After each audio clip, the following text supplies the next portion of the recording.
சுற்றுலாத்துறை சார்பில் பல்வேறு சுற்றுலா தலங்கள் 27 கோடியே 34 லட்சம் செலவில் மேம்படுத்தப்பட்டு சுற்றுலா பயணிகளின் பயன்பாட்டிற்காக முதலமைச்சர் ஸ்டாலின் திறந்து வைக்கிறார். அந்த காட்சிகளை முதலில் பார்க்கலாம்.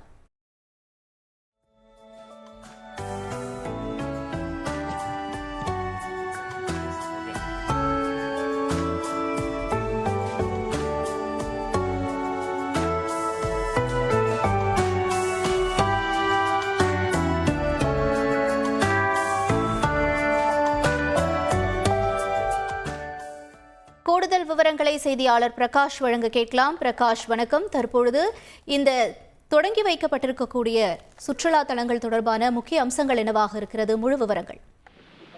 சென்னை தலைமைச் செயலகத்திலிருந்து முதலமைச்சர் ஸ்டாலின் பல்வேறு திட்டங்களை காணொலி காட்சி வாயிலாக தொடங்கி வைக்கிறார். முதலாவதாக சுற்றுலாத்துறை சார்பில் ரூபாய் 27 கோடியே 34 லட்சத்து 60. எப்படியாச்சும் ஒரு தொழில் தொடங்கணும்னு நினைச்சுக்கிட்டு இருக்கீங்களா? உங்களுக்கு உதவ நாங்க இருக்கோம். ஃப்ரீடம் ஆப்பை இப்பவே டவுன்லோட் பண்ணுங்க.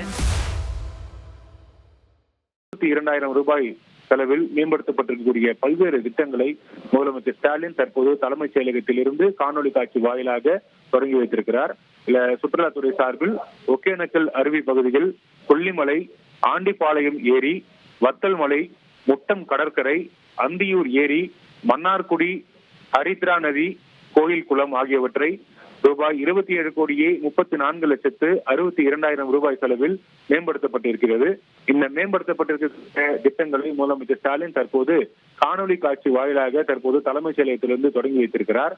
தலைமைச் செயலகத்தில் இந்த நிகழ்வில் முதலமைச்சர் ஸ்டாலினோடு சுற்றுலாத்துறையினுடைய அமைச்சர் திரு ராஜேந்திரன் மற்றும் இந்த திட்டங்கள் தொடங்கி வைக்கப்பட்டிருக்கக்கூடிய மாவட்டங்களுடைய அமைச்சர்கள் மற்றும் பொறுப்பு அமைச்சர்கள் இந்த நிகழ்வில் பங்கேற்றிருக்கிறாங்க. குறிப்பாக அமைச்சர் திரு சு முத்துசாமி மற்றும் அமைச்சர் MRK பன்னீர்செல்வம், அமைச்சர் TRP ராஜா உள்ளிட்டோர் இந்த நிகழ்வில் பங்கேற்றிருக்கிறாங்க. சுற்றுலாத்துறையினுடைய செயலாளர் மற்றும் சுற்றுலாத்துறையினுடைய அதிகாரிகள் இந்த நிகழ்வில் பங்கேற்றிருக்கிறாங்க. அதனைத் தொடர்ந்து பதிவுத்துறை சார்பில் பல்வேறு திட்டங்களை முதலமைச்சர் ஸ்டாலின் தொடங்கி வைக்க இருக்கிறார். விரிவான தகவல்களுக்கு நன்றி பிரகாஷ்.